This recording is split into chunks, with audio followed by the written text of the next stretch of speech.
জীবনের কিছু পরিস্থিতিতে কখনো শুয়ে বসে বিশ্রাম করা বা আরাম করা উচিত নয়। যদি জেগে থাকো তাহলে পড়তে হবে, কাজ করতে হবে। যদি বিছানায় থাকো অবশ্যই ঘুমাতে হবে।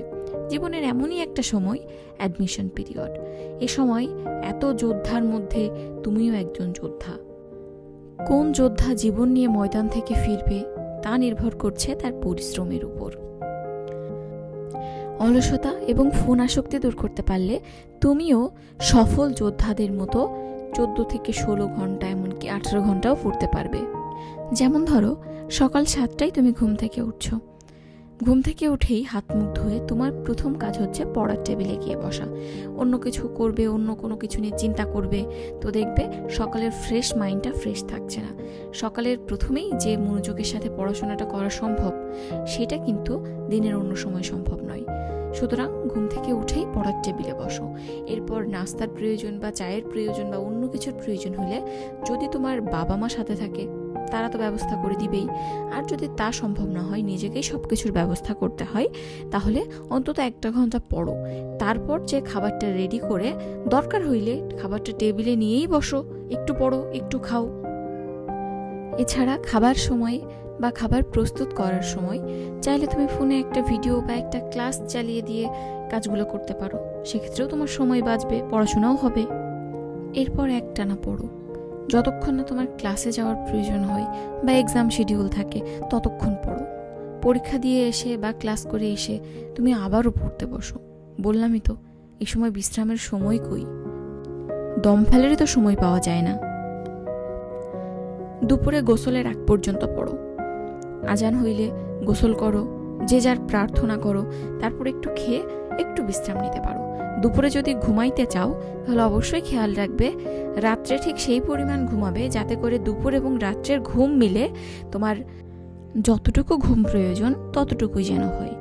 এর বেশি হলে সময় নষ্ট হয়ে যাবে, আর কম হলে সারাদিন পড়াশোনা করার শক্তি পাবে না। ঘুমটা কিন্তু খুবই গুরুত্বপূর্ণ। যদি একটু ঘুমাও, এরপর ঘুম থেকে উঠে আবার পড়াশোনা করো। বিকালের চাটা বা সন্ধ্যার নাস্তাটা টেবিলে বসেই করো না, কয়েকটা দিনই তো মাত্র।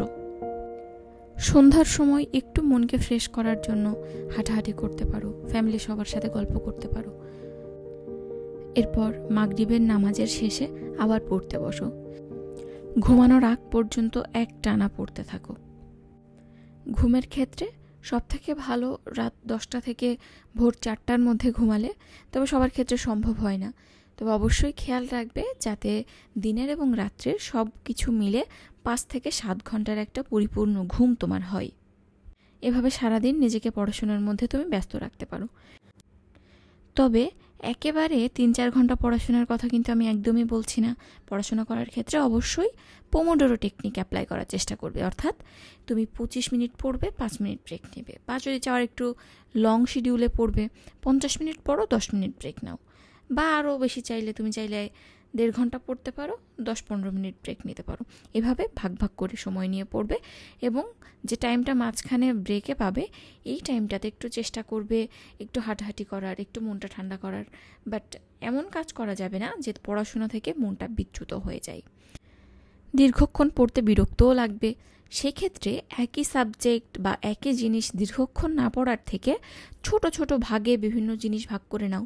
ধরো সকালে তুমি ফিজিক্স পড়লা, দুপুরের দিকে বায়োলজি পড়ো, বিকালে ইংরেজি পড়ো, সন্ধ্যায় কেমিস্ট্রি পড়ো। এভাবে বিভিন্ন সাবজেক্ট দিনের বিভিন্ন সময় সেট করে নাও, তাহলে এত বেশি বিরক্তিও আসবে না। তোমার অগ্রজরা ঠিক এভাবেই তাদের পথটা পার করে এসেছে। সুতরাং তোমাদেরও যে কিছু পরিশ্রম করতেই হবে। কি পারবে না নতুন একটা জীবনের জন্য, নতুন একটা পরিচয়ের জন্য এতটুকু কষ্ট করতে?